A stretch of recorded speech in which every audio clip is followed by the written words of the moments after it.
And joining us now to talk more about Iranians for Trump is one of the organizers, Sarah Raviani. Thank you so much for joining us, Sarah. Thank you so much for having me. It's a pleasure to be here. Likewise. Sarah, so what is Iranians for Trump? Iranians for Trump is a movement dedicated to mobilizing the Iranian American community to support President Trump, because we truly feel that our community really needs to get engaged in the political process and really get involved, and we think that President Trump is the best option for our community to support the policies that we want and we need for freedom and democracy in Iran and for protecting and safeguarding American national security. So that's interesting, freedom and democracy. Iranians for Trump, or what do you envision then for the future of governance in Iran? What would that look like? I would hope to see something that's reflective of what the Iranian people want and they desire. And it's really hard for me to say as someone who's living on the outside what exactly that should be. But I feel, the Iranian people have been so silenced for so long, and they haven't had true representative government. And so whatever they want and desire is what I hope to see for the people of Iran one day. And I hope that just like we vote here and have democratic values and rights, that could be a possibility for the people of Iran one day, because I think that honestly they're more than capable of it. So Iranians for Trump is then all-encompassing. It's not necessarily a monarchy or a republic, or you're not advocating for a specific type of governance. Exactly. And have you ever met President Trump?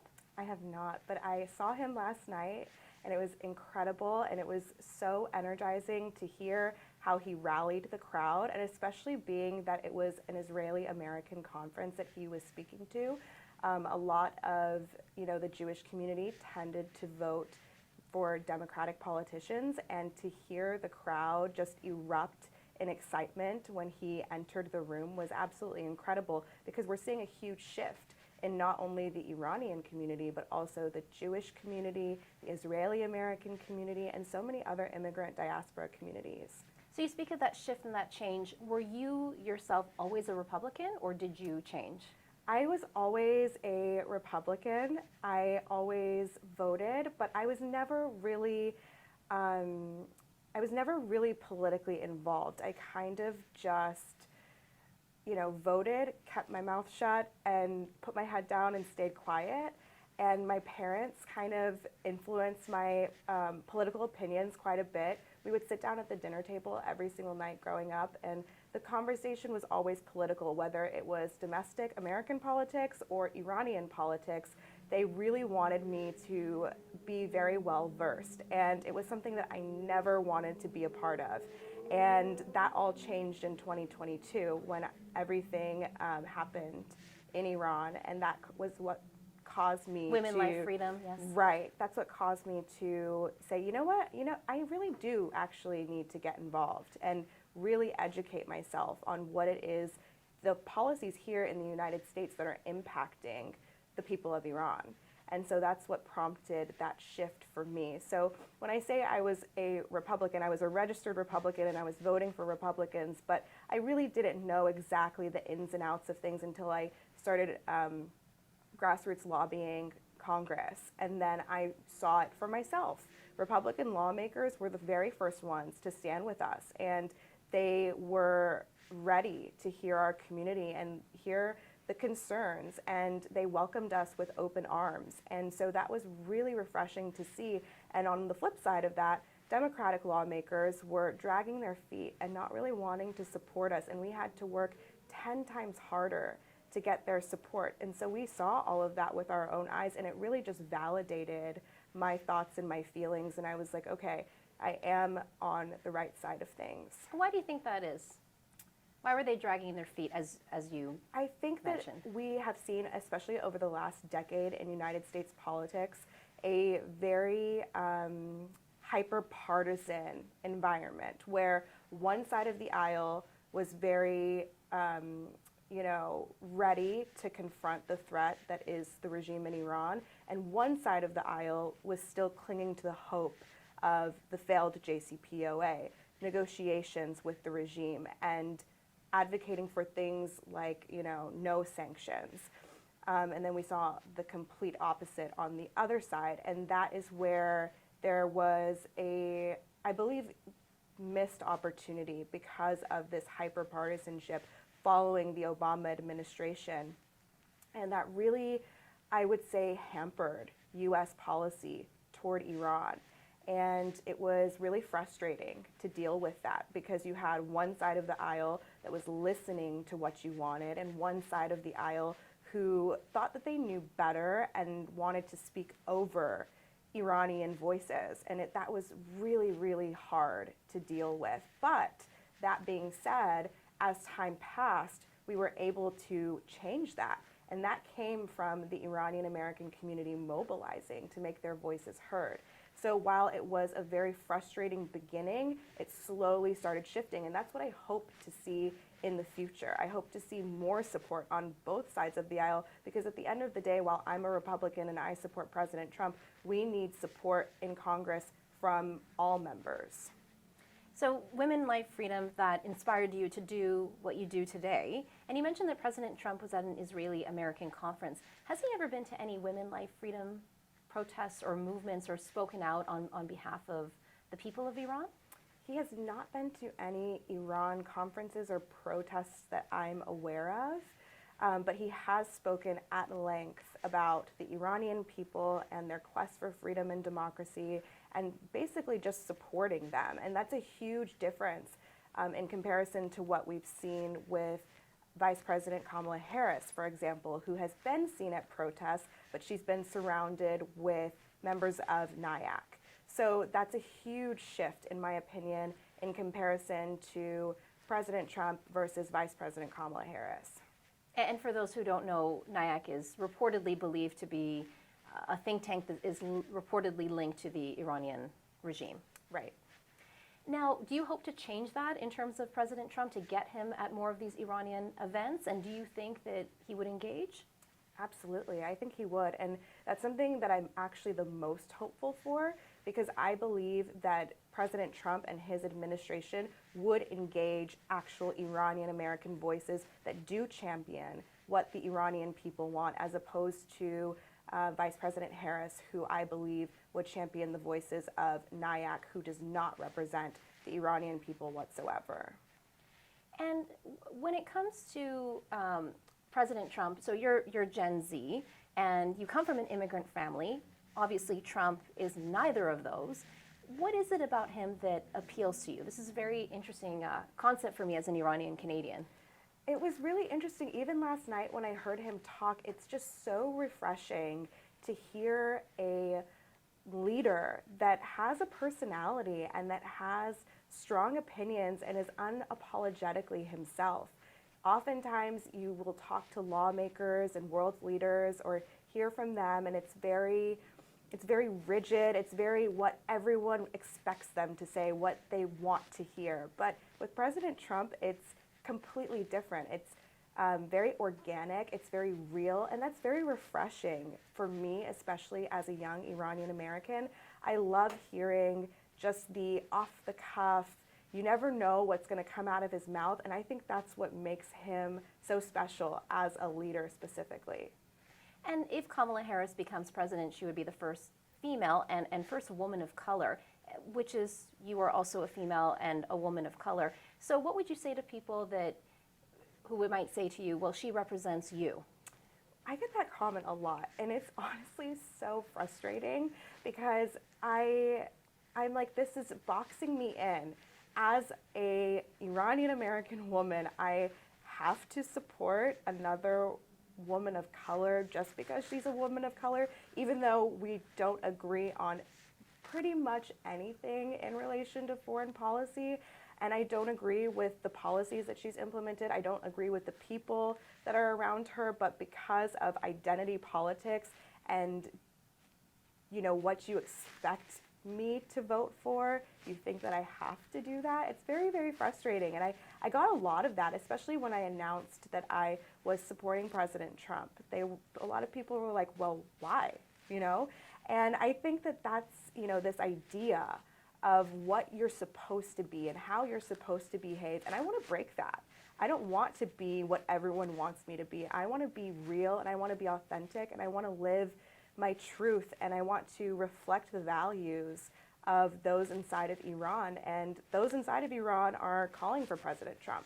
They are, if you look at the comments on whether it be Twitter, Instagram, everyone is saying, we want Trump, we want Trump. There's graffiti on the walls inside of Iran even, and there's a huge shift, and a lot of people understand what's at stakes here. And I think we need to remember that as opposed to trying to box ourselves in and try to fit into this mold of what society wants. And I think that that's something that Iranians for Trump is really trying to embody, because you know, a lot of the Iranian American community specifically, they were either apolitical, they were independents, or they were Democratic voters. And it's really hard to walk away and to break from that and to say, you know, I voted this way for so long, or I donated to certain campaigns for Democratic politicians for years, and now I want something else. I want something new. And I want to be that place where people can come and turn and say, hey, look, you know, there's someone like me that will support me, that will hold my hand through this process and, you know, kind of show the way.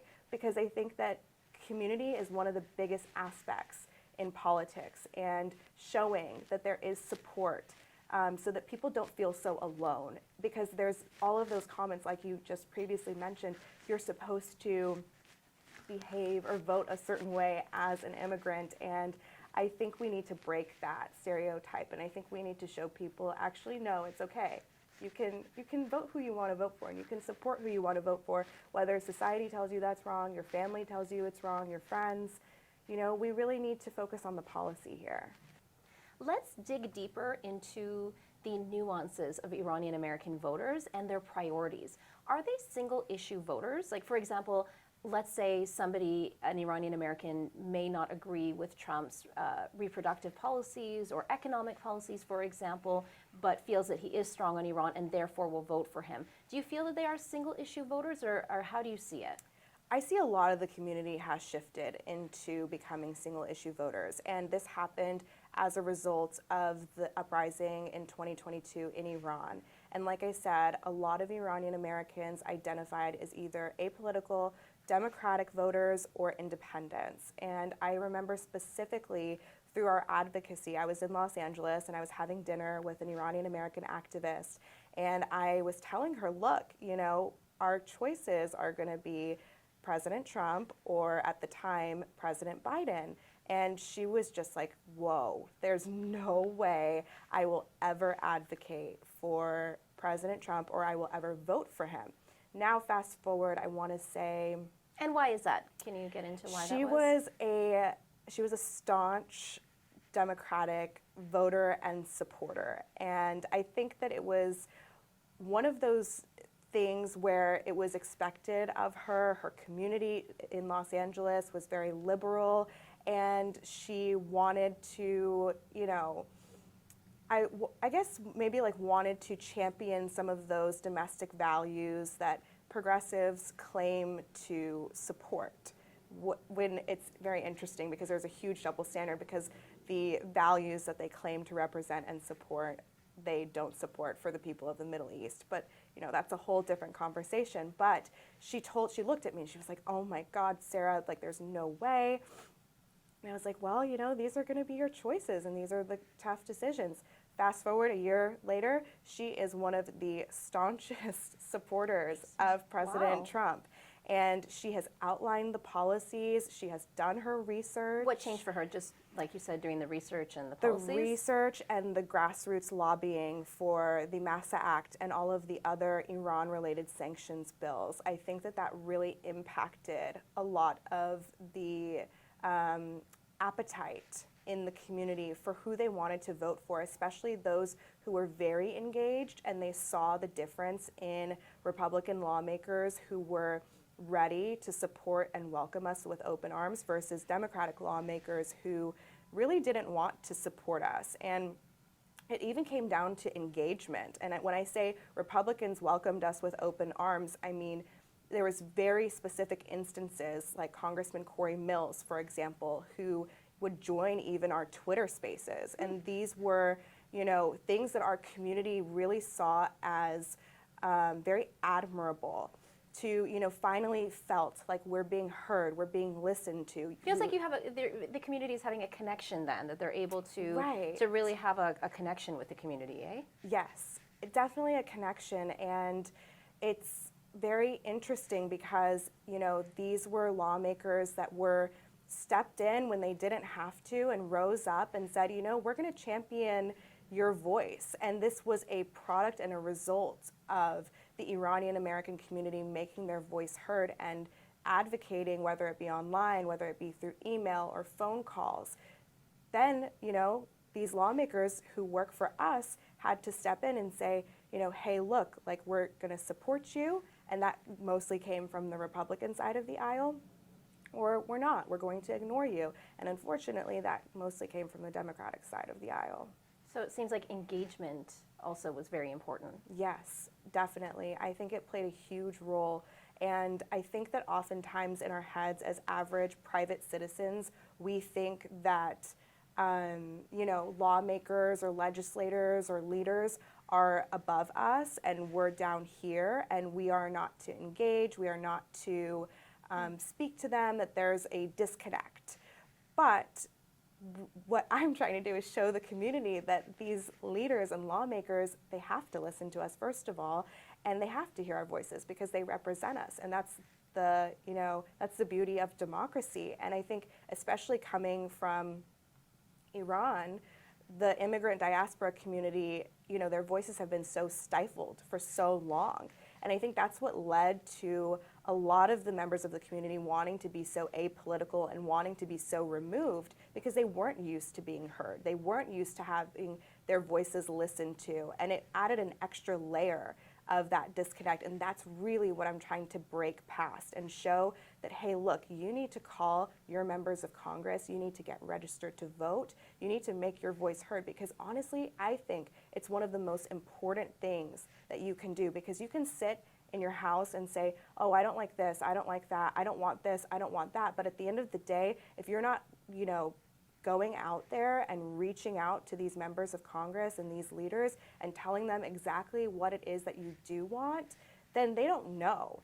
And you don't have to wait for someone with a lot of followers or someone that you see as more influential than you to do it. You just have to take the initiative, rise up, get on the phone and call your member of Congress. And it's so much more simple than a lot of people realize.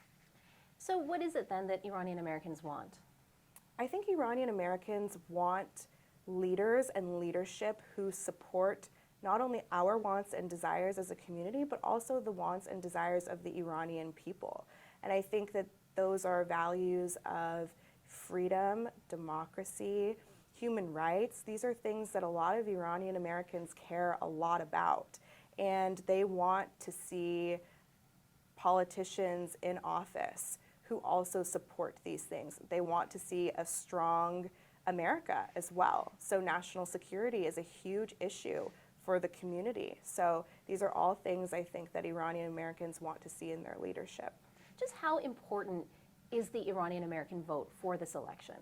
Is it going to make a difference? It definitely can. I can see it especially here in the DMV. There's a very large Iranian American diaspora, specifically in Virginia.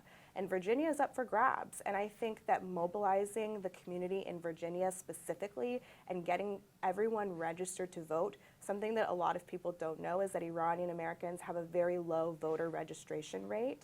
And again, that goes back to the apolitical atmosphere within our immigrant diaspora community, but mobilizing these voices. And I think also building coalitions with other groups of people of the Middle East especially who want to see the same thing. Because at the end of the day, the Iran issue is not just confined to the borders of Iran. It impacts the entire world. And so we're seeing a shift, like I said earlier, with the Jewish American community also. And I believe that these alliances are incredible, and even the Arab American community. If you want to see a peaceful Middle East, then I believe that that starts with President Trump. And so we all need to band together. And if we build these connections and coalitions, of course we can make a difference. Let's talk about some of the criticisms. So President Trump has a reputation, I should say, as being anti-immigrant, especially with some of the recent comments being made of him saying some Haitian migrants are allegedly eating pets. What would you say to critics out there? I would say look at the policy. Look at the policy over the rhetoric. And people come to me all the time and they say, well, I don't like him, I don't like her. And I look at them and it confuses me because I'm like, what do you mean you don't like him or you don't like her? And they're speaking of leaders, politicians, from, presidents all the way down to the House of Representatives. And more than likely, you actually have never met this person. So what I like to say is you're voting for a president and you're voting based on, or you should be voting based on policy. You should not be voting based on your feelings because at the end of the day, you are not going to be best friends with this person. This person is not going to come to Thanksgiving dinner with you. This person is going to lead the nation and we need a strong leader. So whether you don't agree with the rhetoric or you don't agree with his style of speech or you don't agree with how he presents himself, at the end of the day, his policies speak for themselves. And so I like to remind everyone of that because it even, happens to me. At my very low level of influence, people are like, well, I don't like her. And I'm like, the thing is that you don't know me. And I think that this it's very pervasive in politics, especially today, where people feel like they know the person or they have to judge the person based on what they see on social media, and that couldn't be further from the truth. I like to see what is that person doing? What are the actions that they're taking? And do their values and their actions align with my wants and my needs and the values of me and my family and my community? Now, speaking of critics of President Trump, I spoke with Ambassador John Bolton, his former national security advisor on Eye for Iran a few months ago. He said two things. One thing he said was that they would say, the national security desk, that with Trump, it's never final until it's final, and then when it's final, it's still not final. And he also said that Trump had an obsession with the zeal for the deal, and that he was willing to shake hands with a foe like the president or the leader of North Korea, and that the same might actually happen with the Islamic Republic of Iran if there was a deal to be made. What do you say to someone like him who says time and time again, as his national security advisor, you can't trust him? I disagree. I think that you can trust him, and I believe that even more so than that, the people that are around him are more on par with my standards of what I want in a negotiator. And I also believe that we're just not there yet when it comes to striking a deal between the regime in Iran and the United States. I think that that's pretty much completely off the table after everything that has happened over the past couple of years especially.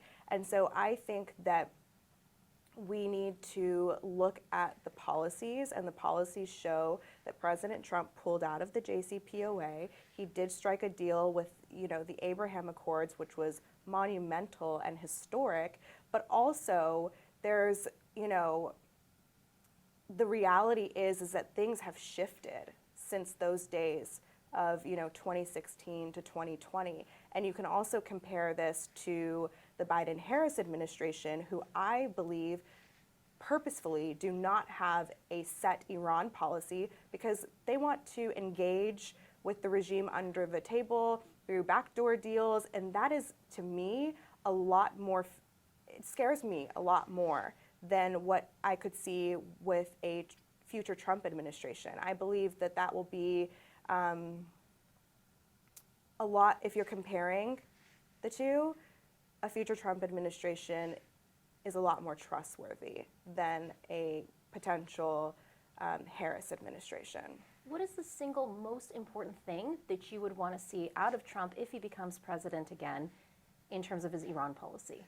In terms of his Iran policy, I really do want to see him engage the actual voices of the Iranian American community. I want to see a better relationship between our community and the president.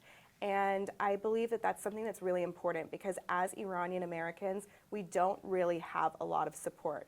With the United States, Iran is considered an adversary. So that's already one strike against us. And then we also don't have the support from, as Iranians, we don't have the support from the government, or the regime rather, in Iran as well. So these are two things that create a very isolating environment for the Iranian American diaspora. So I think that engaging these voices within the diaspora that are championing freedom and democracy need to be heard first and foremost. That's what I want to see. I also want to see no deal with the Islamic regime in Iran. They cannot be dealt with. They cannot be trusted. So I want to see a very tough stance against the regime, and that also means tightening up sanctions and maximum pressure on the regime and maximum support for the Iranian people.